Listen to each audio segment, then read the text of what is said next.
Mashariki ya Kati CENTCOM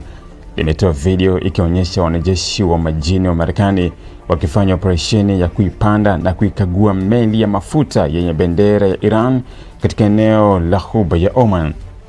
Tukio hilo limeelezwa na Marekani kuwa sehemu ya operesheni kubwa ya kusimamia na kutekeleza kile Washington inachokiita zuio kamili dhidi ya usafirishaji wa bidhaa na mafuta unaohusishwa na Iran, wakati mvutano wa kijeshi kati ya Tehran, Marekani na Israel ukiendelea kushika kasi katika Mashariki ya Kati.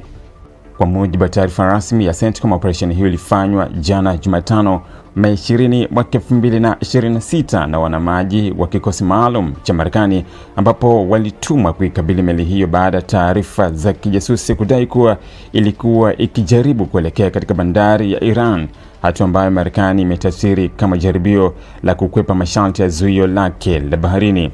Video iliyotolewa na CENTCOM inaonyesha wanajeshi waliovalia vifaa kamili vya kivita wakitumia mbinu za kijeshi kuingia ndani ya meli hiyo kabla ya kufanya upekuzi wa sehemu mbalimbali za chombo hicho kikubwa cha mafuta. Kwa mujibu wa jeshi la Marekani, baada ya ukaguzi kufanyika, wafanyakazi wa meli hiyo walipewa maelekezo maalum ya kubadili mkondo wa safari yao na kutofuata njia ya awali iliyokuwa inaelekea upande wa Iran. Marekani imesema kuwa meli hiyo haikuzuiliwa kwa muda mrefu wala kutwaliwa, bali iliruhusiwa kuondoka baada ya kuthibitishwa na kupewa maelekezo mapya ya safari. Hata hivyo, CENTCOM hajaweka wazi ni eneo gani hasa meli hiyo ilielekezwa kwenda baada ya kuachiliwa, jambo ambalo limezua maswali kuhusu hatua inayofuata kwa meli zinazokutwa zikihusishwa na biashara ya Iran.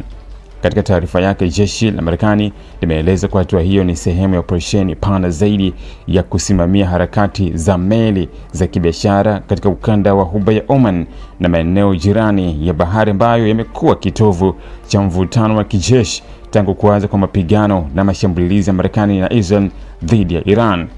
CENTCOM imedai kuwa hadi sasa imefanikiwa kuelekeza upya jumla ya meli 91 za biashara ili kuhakikisha zinafuata masharti yaliyowekwa chini ya operesheni ya zuio dhidi ya Iran. Hii ina maana kuwa meli hizo aidha zilibadilisha safari, zilikaguliwa au kuzuiwa kufika katika maeneo yaliyowekewa vikwazo na Marekani. Hatua hiyo ya Marekani inaongeza mvutano katika njia muhimu zaidi za biashara ya nishati duniani. Ghuba ya Oman pamoja na mlango wa Hormuz na maeneo nyeti sana, kwa sababu sehemu kubwa ya mafuta ya dunia hupita humo kuelekea masoko ya Asia, Ulaya na Marekani. Kwa muda mrefu, Iran imekuwa ikisisitiza kuwa ina uwezo wa kuathiri au hata kufunga kwa muda njia hiyo ya bahari iwapo itaona usalama wake unahatarishwa, jambo ambalo limekuwa